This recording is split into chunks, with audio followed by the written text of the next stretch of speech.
आज विद्यमान सभी पंथ संप्रदायों का प्रतिनिधित्व करने वाले हमारे संत ऋषि आचार्य गण और समाज के सब स्तरों का प्रतिनिधित्व करने वाले निमंत्रित महानुभाव,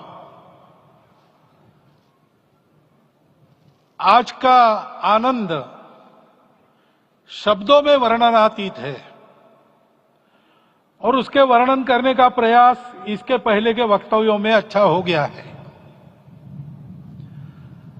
यह भी बता दिया गया है और हम जानते भी हैं कि आज अयोध्या में रामलला के साथ भारत का स्व लौट के आया है।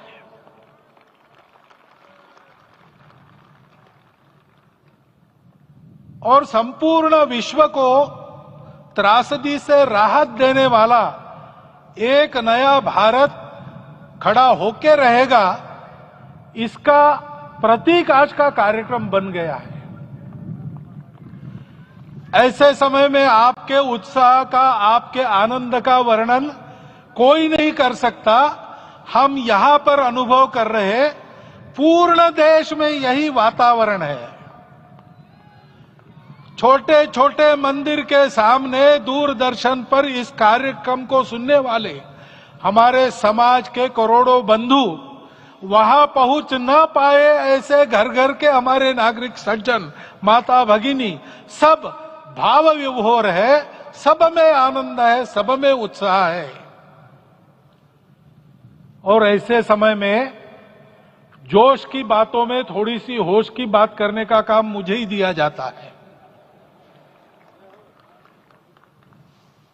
आज हमने सुना कि इस प्राण प्रतिष्ठा महोत्सव में पधारने के पूर्व प्रधानमंत्री जी ने कठोर व्रत रखा। जितना कठोर व्रत रखने को कहा था, उससे कई गुना अधिक कठोर व्रताचरण उन्होंने किया। मेरे पुराना उनसे परिचय है, मैं जानता हूं वो तपस्वी है ही, परंतु वो अकेले तप कर रहे हैं, हम क्या करेंगे। अयोध्या में रामलला आए, अयोध्या से बाहर क्यों गए थे, रामायण में क्यों गए थे बाहर, तो अयोध्या में कलह हुआ। अयोध्या उस पुरी का नाम है जिसमें कोई द्वंद्व नहीं, जिसमें कोई कलह नहीं, जिसमें कोई दुविधा नहीं।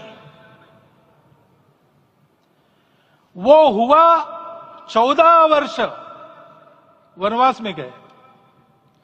वो सब ठीक होने के बाद दुनिया के कलह को मिटा के वापिस आए।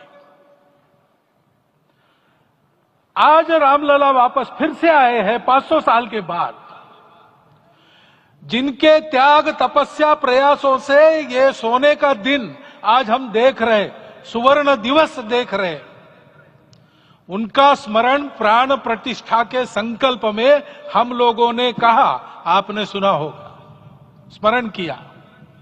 उनकी तपस्या को, उनके त्याग को, उनके परिश्रम को शत बार, सहस्त्र बार, कोटि बार नमन है।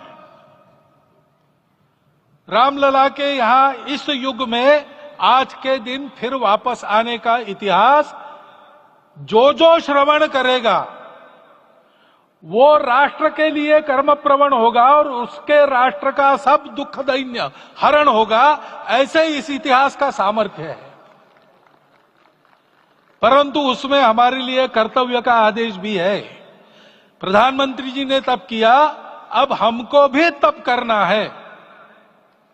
राम राज्य आने वाला है, वो कैसा था, दैहिक दैविक भौतिक तापा, राम राज नहीं कहु व्यापा, सब नर करहि परस्पर प्रीति, चलहि स्वधर्म निरत श्रुति नीति, सब निर्दंभ धर्मरत पुनि, नर अरु नारी चतुर सब गुनी, सब गुणज्ञ पंडित सब ज्ञानी, सब कृतज्ञ नहीं कपट सयानी।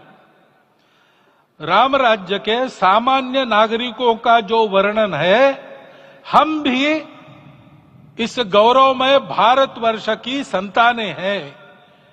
कोटि कोटि कंठ उसका जयगान करने वाले हमारे हैं। हमको इस प्रकार के व्यवहार को रखने का तप आचरण करना पड़ेगा। हमको भी सारे कलह को विदाई देनी पड़ेगी। छोटे छोटे परस्पर मत रहते हैं, छोटे छोटे विवाद रहते हैं, उसको लेकर लड़ाई करने की आदत छोड़ देनी पड़ेगी। आखिर है क्या?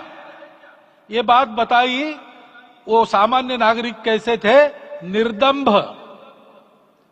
प्रामाणिकता से आचरण करने वाले, केवल बातें करने वाले नहीं और बातें करके उसका अहंकार पालने वाले नहीं थे। काम करते थे, आचरण करते थे और अहंकार नहीं था। ऐसे वो थे और धर्मरत थे। यानी क्या थे?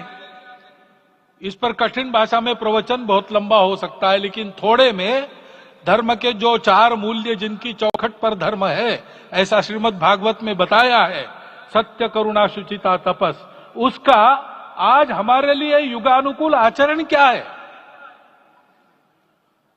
तो सत्य कहता है कि सब घटों में राम है, ब्रह्म सत्य है, वही सर्वत्र है। तो हमको ये जानकर आपस में समन्वय से चलना होगा, क्योंकि हम चलते हैं, सबके लिए चलते हैं, सब हमारे हैं, इसलिए हम चल पाते हैं। और इसलिए आपस में समन्वय रखकर व्यवहार करना, यह धर्म का पहला जो पैर है, सत्य, उसका आचरण है। करुणा दूसरा कदम है, उसका आचरण है सेवा और परोपकार। सरकार की कई योजनाएं गरीबों को राहत दे रही, सब हो रहा है, लेकिन हमारा भी कर्तव्य है, ये सब समाज बांधव हमारे अपने बंधु है। तो जहां हमको दुख दिखता है, पीड़ा दिखती है, वहां हम दौड़ जाए, सेवा करें, दोनों हाथों से कमाएं, अपने लिए न्यूनतम आवश्यक रखकर बाकी सारा वापस दे, सेवा और परोपकार के माध्यम से। यह करुणा का अर्थ आज है। शुचिता पर चलना है, यानी पवित्रता होनी चाहिए। पवित्रता के लिए संयम चाहिए, अपने को रोकना है। सब अपनी इच्छाएं, सब अपने मत, सब अपनी बातें ठीक होंगी ही ऐसा नहीं, और होगी तो भी अन्यों के भी मत है, अन्यों की भी इच्छाएं हैं। और इसलिए अपने आप को संयम में रखते हैं तो सारी पृथ्वी सब मानवों को जीवित रखेगी। गांधी जी कहते थे, earth has enough for everyone's need but it cannot satisfy everyone's greed. तो लोभ नहीं करना, संयम में रहना और अनुशासन का पालन करना, अपने जीवन में अनुशासित रहना, अपने कुटुंब में अनुशासन रहना, अपने समाज में अनुशासन रहना। सामाजिक जीवन में नागरिक अनुशासन का पालन करना। भगिनी निवेदिता कहती थी कि स्वतंत्र देश में नागरिक संवेदना रखना और नागरिक अनुशासन का पालन करना, यही देशभक्ति का रूप है। इससे जीवन में पवित्रता आती है। और तपस का तो मूर्तिमान उदाहरण आपके सामने आज दिया गया। व्यक्तिगत तपस तो हम करेंगे, सामूहिक तपस क्या है? संगच्छध्वम संवदध्वम सम वो मनावसी जानता। हम साथ चलेंगे, बोलेंगे आपस में, उसमें से एक सहमति का संवाद निकालेंगे, एक ही भाषा बोलेंगे, वो वाणी मन वचन कर्म समन्वित होगा और मिलके चलेंगे, अपने देश को विश्वगुरु बनाएंगे। ये तपस हम सबको करना है। 500 वर्षों तक अनेक पीढ़ियों ने लगकर परिश्रम करके प्राणों का बलिदान देके खून पसीना बहाकर आज ये आनंद का दिन सारे राष्ट्र को उपलब्ध करा दिया। उन सबके प्रति हमारे मन में कृतज्ञता है। मैं यहां बैठता हूं तो मेरे मन में विचार आता है कि मुझे बिठाया, मैंने क्या किया?